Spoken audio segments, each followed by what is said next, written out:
Welcome to Ethiopia Today. We will cover the following topic in our today's presentation: tragic execution of civilians in Chenna and Kobo Amhara region.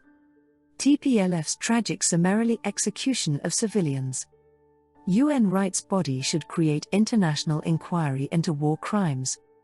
TPLF forces summarily executed dozens of civilians in two towns they controlled in Ethiopia's northern Amhara region between August 31 and September 9, 2021, Human Rights Watch reports indicated.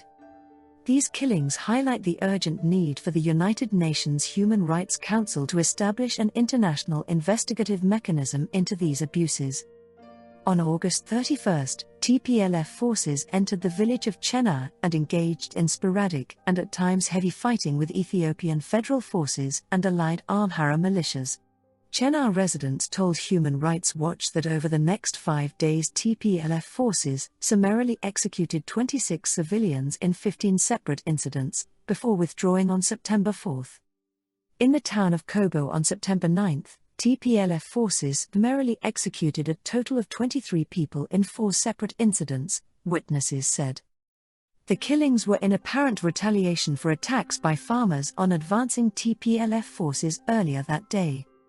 TPLF forces showed brutal disregard for human life and the laws of war by executing people in their custody, said Lama Fake. Since the start of the armed conflict in Ethiopia's northern Tigray region in November 2020, Ethiopian military forces have fought against a Tigray armed group affiliated with the region's former ruling party, the Tigray People's Liberation Front (TPLF). In July, fighting expanded to the neighboring Amhara region, leading to large-scale displacement, with 3.7 million in the region in need of humanitarian assistance. In September and October, Human Rights Watch remotely interviewed 36 people, including witnesses to killings, victims' relatives and neighbors, religious figures, and doctors about fighting and abuses in and around Chenna Tekel Haymanot village Chenna and the town of Kobo. 19 people described seeing TPLF fighters in Chenna and Kobo summarily execute a total of 49 people who they said were civilians, providing 44 names. Human Rights Watch also obtained 3 lists of civilians who had allegedly been killed in Chenna between August 31 and September 4. Taken together, the lists contain 74 names, 30 of which witnesses and relatives of those killed also mentioned to Human Rights Watch. In addition to summary executions, civilians may also have been killed during the fighting from crossfire or heavy weapons. Human Rights Watch was not able to determine how many were killed in this way. A 70-year-old man said that 2 TPLF fighters killed his son, 23, and nephew, 24, in his home in Chenna's Agosh Meadow neighborhood on September 2. At about midday, 2 TPLF fighters came to my compound. They asked for our identity cards and accused us of being members of the local defense forces. Then they tied my son and nephew's hands behind their backs and took them out through the gate of my compound and shot them dead there. Then they turned to me, and I begged them not to kill me, and they left. Witnesses also said that Tigray forces put civilians at grave risk by holding them in residential compounds and shooting from those compounds at Ethiopian troops positioned on nearby hills, drawing return fire. Such actions may amount to human shielding, a war crime. Tigray forces seized control of Kobo in North Wollo district in mid-July. According to residents of Kobo and nearby villages, on the morning of September 9, TPLF forces from Kobo conducted operations in neighboring villages. As these forces searched for weapons in at least 2 villages, farmers there attacked the Tigray forces and fighting ensued. When TPLF forces returned to Kobo shortly after midday, they attacked farmers working in the fields between the villages and Kobo. 4 residents described the summary execution of 23 people, including farmers returning to Kobo, in 4 incidents in the town.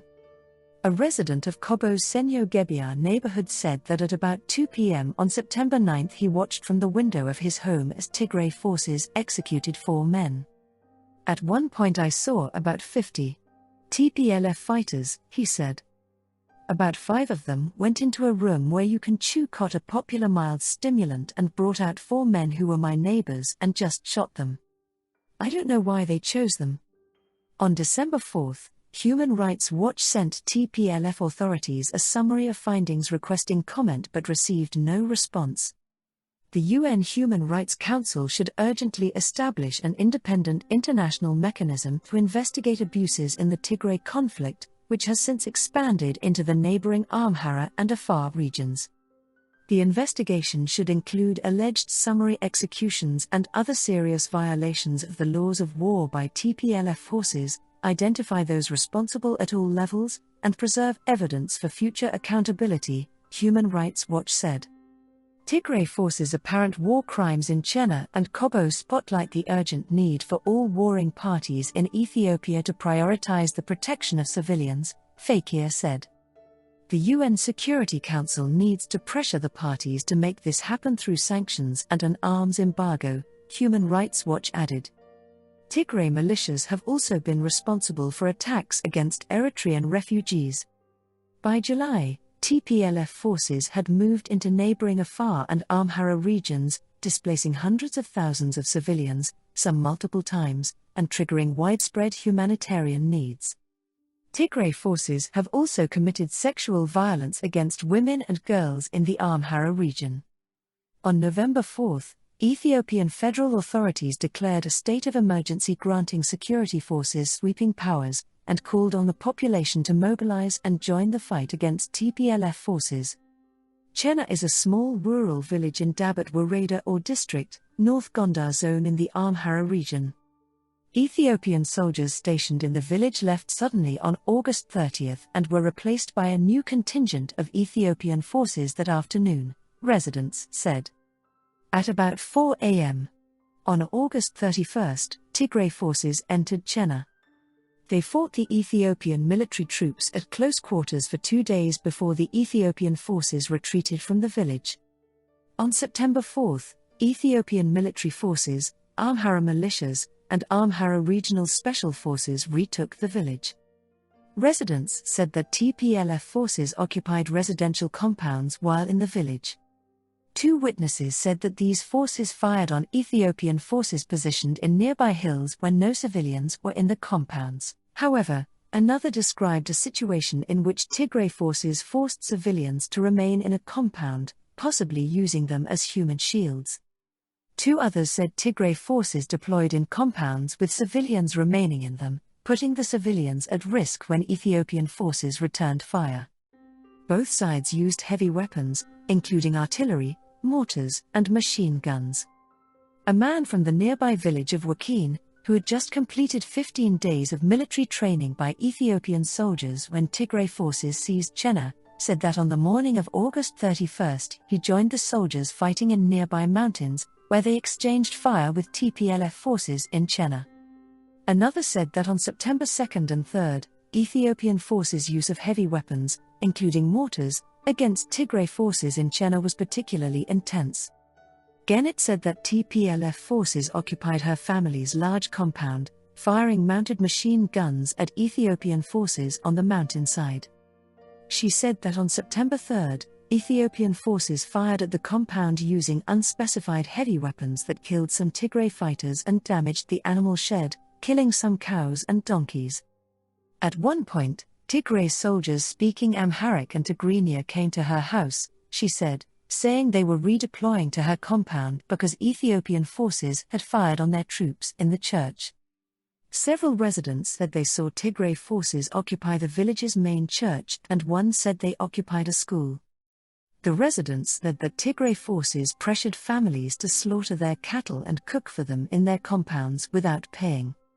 2 residents also said that TPLF forces made them carry supplies. Summary execution of civilians in Chenna.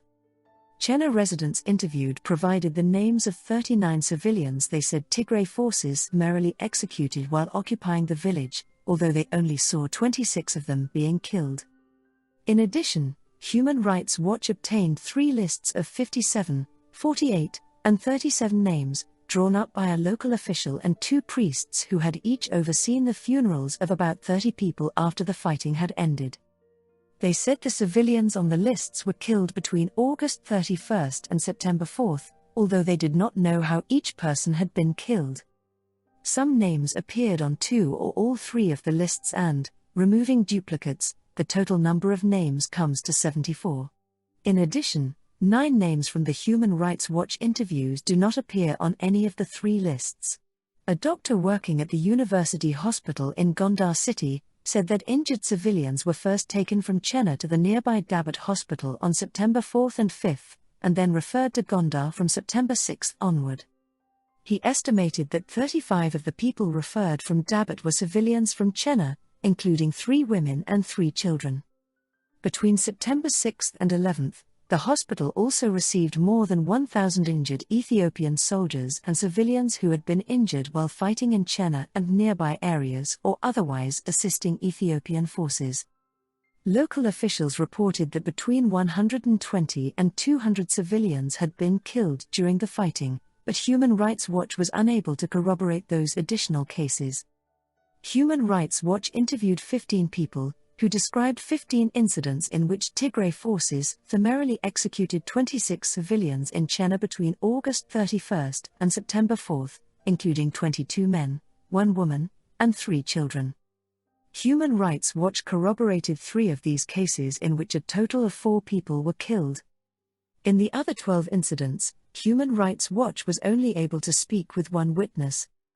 On August 31, groups of TPLF fighters, hours after occupying Chenna, entered a residential compound, confiscated the food in the house and took away a farmer and his brother, the farmer's wife Martha said. They kicked and slapped my husband and brother-in-law. They ate our food and then they left, and other TPLF forces came for some time and left, and a 3rd group came. They stayed until midday. They took my husband and brother-in-law with them in the direction of Chinche sub-village and kicked and slapped them. I followed them and they beat me, telling me to stay behind, but I ignored them. They spoke in Tigrinya, which I don't understand, but also in Amharic, and I heard them ask my husband and brother-in-law whether they were militia members. They said no, they were farmers. When we reached the edge of Chenche, they told my husband to put down a bag of bullets they had told him to carry and to turn his face away. Then one of them shot him in the back of the head. I fainted. The fighters released the brother-in-law, but Martha added how she has not been seen or heard from him since. Helena said that her husband and brother-in-law were killed in apparent retaliation for her father-in-law's participation in fighting against Tigray forces in Chenna. Helena explained. At about 2 p.m. on September 1, I was with one of my husband's relatives close to my home in Dia sub-village. TPLF fighters approached and shot over her head, shouting that she should tell them whether any of her relatives had fought against them in Chenna. She told them that my brother-in-law's father, a local militia member, had joined local farmers fighting against them. They beat her until she showed them his house. The next day about 11 a.m., I saw about 10 of them go to his house, very close to ours, and they found his adult son. They brought him out of the house and took him to the edge of a field 1 minute away. I heard them speaking to him in Tigrinya and Amharic, and they accused him of giving information to his father about where Tigray fighters were in Chenna. Then one of them shot him in his abdomen, killing him. On September 3 at about midday, my husband returned from a different area and found out that his brother had been killed. He started crying. Soon after that, TPLF forces came to our house, said he was the son of a militia member, and took him to the Lookover River about 3 minutes from our house, above St. George's Church. I followed them and saw them shoot him in the abdomen, killing him.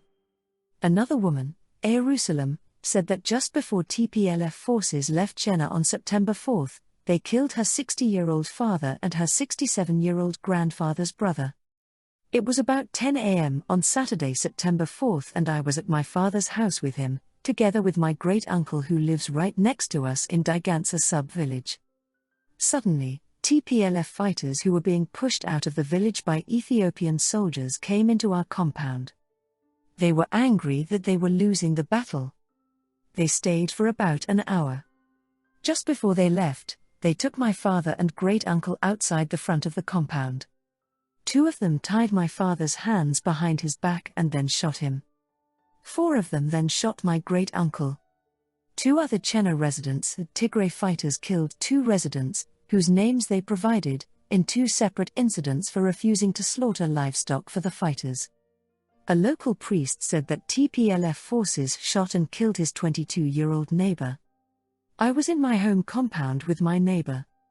The Tigray forces kept coming in and out of my compound and told us to prepare food for them.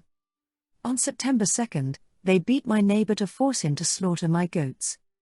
The next day, other fighters told him to steal other people's goats and bring them to my compound and slaughter them. When he refused, they took him outside my compound and tied him to a tree and shot him in the head. Summary executions of civilians in and around Kobo, September 9th. The town of Kobo, in the North Wollo district of the Amhara region, has an estimated population of about 60,000. Human Rights Watch interviewed 13 displaced residents of Kobo about fighting there and in nearby villages to the east and south on September 9th and 10th. They had fled to the town of Desi, about 165 kilometers from Kobo, shortly after September 10th, where they joined thousands of others who had already fled Kobo when Tigray forces controlled the town in mid-July. Human Rights Watch was unable to reach people by phone who were still in Kobo or the surrounding areas because the phone network had been down since then. 4 people interviewed said they had spoken with people from villages south of Kobo who had described what had happened. These people said that on September 9th between about 9 a.m. and 1 p.m., TPLF forces entered their villages and searched for weapons. In at least 2 villages, Dimeo and Zobel, farmers responded by attacking the Tigray forces, they said. 2 residents said that as TPLF forces retreated along the main road from the villages toward Kobo, they killed farmers in the fields. A farmer from Kobo said he heard gunshots as he worked on his land between Kobo and Dimeo village on September 9th. I saw Tigray fighters driving along the road from Kobo to Dimeo at about 9 a.m. At about 11 a.m., I heard gunshots and about 2 hours later I heard gunshots getting louder. I fled back to Kobo with many of the other farmers there, but some of the farmers stayed in their fields. He said the next day he spoke to some of those farmers in Kobo. They told me that as the TPLF forces returned on the road to Kobo, they shot at the farmers in the fields. On the next day, September 11th, I went back to my land and helped recover 3 bodies of farmers who were lying in the fields. One of them was my cousin. We buried them that day in St. Michael's Church in Kobo. I also saw 9 other bodies during their burial in St. George's Church in Kobo that day, who people said had been killed on the farms between Kobo and Dimeo too. TPLF forces returned from the nearby villages to Kobo around 2 p.m. on September 9th and searched houses for weapons in various parts of Kobo, including the Buna Bank in Ketana 5, and Senyo Gebia neighborhood 2 residents said. That same day, Tigray forces executed 23 civilians in 3 neighborhoods in the city, 4 residents said. Local residents in Kobo told journalists they had seen dozens of corpses in the streets. 5 people said they saw bodies lying in the streets that afternoon but did not know their identities. Ahmed, a minibus driver from Kobo said, "The morning of September 9th, I drove my minibus from Kobo to Weldia village nearby and drove back to Kobo between 1 and 2 p.m., passing through the usual Tigray checkpoint near Kobo. When we entered the town, we heard gunfire. We tried to reach my house, but I got stuck due to the fighting. I parked my minibus in the Senyo Gebia neighborhood and went with my assistant to a local shop until about 5 p.m. The fighting died down a bit, so we tried to walk to my house. Near my house, we saw many dead bodies on the ground, including a woman. A baby was also crying on the body of another dead woman. Then we reached a major junction in the area. TPLF forces stopped us there. Some of them were teenagers. I saw 6 people whose hands had been tied behind their backs and who were standing in a line. They were wearing civilian clothes and they didn't have any guns. Then one of the fighters ordered other fighters to shoot me and my assistant, but one of the fighters recognized me from a checkpoint outside Kobo I had driven through earlier that day. He said they shouldn't shoot me because I was a driver, not a fighter. I speak to Greenia and told them all that my assistant was also a driver, not a fighter, but one of the fighters said I was lying. At that moment, one of the 6 people with their hands tied behind their back ran away and my assistant ran away too. One of the fighters then shot my assistant in the back and killed him, while the other man escaped. They shot him in the back. Then one of the fighters ordered the teenage fighters to shoot the other 5 men with their hands tied, and they did one by one. Then they let me go. Another resident said that on September 9 he watched from his house in the Piazza neighborhood of Kobo as TPLF fighters executed 12 farmers from his neighborhood, whose names he listed, at about 4 p.m. after they had returned from their farms near Jidamayu village. Applicable laws of war. International humanitarian law, or the laws of war, is applicable to all parties to the armed conflict in Ethiopia's Amhara, Afar, and Tigray regions. Under Common Article 3 to the 4 Geneva Conventions of 1949, captured combatants and civilians must in all circumstances be treated humanly. They are protected against violence to life and person, in particular murder of all kinds, mutilation, cruel treatment and torture. Under the laws of war, warring parties may target only military objectives. Deliberate attacks on civilians and civilian objects, indiscriminate attacks, and attacks that can be expected to cause disproportionate civilian harm are prohibited. Military forces can only attack civilians who are at the time directly participating in hostilities, such as by firing weapons. Warring parties must take all feasible precautions to protect civilians under their control from the effects of attacks. This means removing civilians, to the extent feasible, from the vicinity of their forces. Deliberately deploying behind civilians to deter attacks is considered human shielding, a war crime. A warring party's seizure of private property must be justified by military necessity, and compensation must be provided. Pillage, forcibly taking private property for personal use, is prohibited and can constitute a war crime. Parties to a conflict must protect property, including churches and schools, that is of great importance to the country's cultural heritage. People who commit serious violations of the laws of war with criminal intent, that is, intentionally or recklessly, may be prosecuted for war crimes. Individuals may also be held criminally liable for assisting in, facilitating, aiding, or abetting a war crime. TPLF forces and all other parties to Ethiopia's conflict in Tigray should respect international humanitarian law and immediately cease unlawful attacks against civilians. They should treat everyone in custody humanly and prohibit or prevent summary executions and other abuses. Those responsible for abuses should be appropriately punished. Thanks so much, our viewers. Don't forget to like, share and subscribe to our channel. Let's play with the algorithm so that the messages reach out to many viewers as much as possible. And by doing so, you are helping the channel continue to produce these and similar news. Many thanks.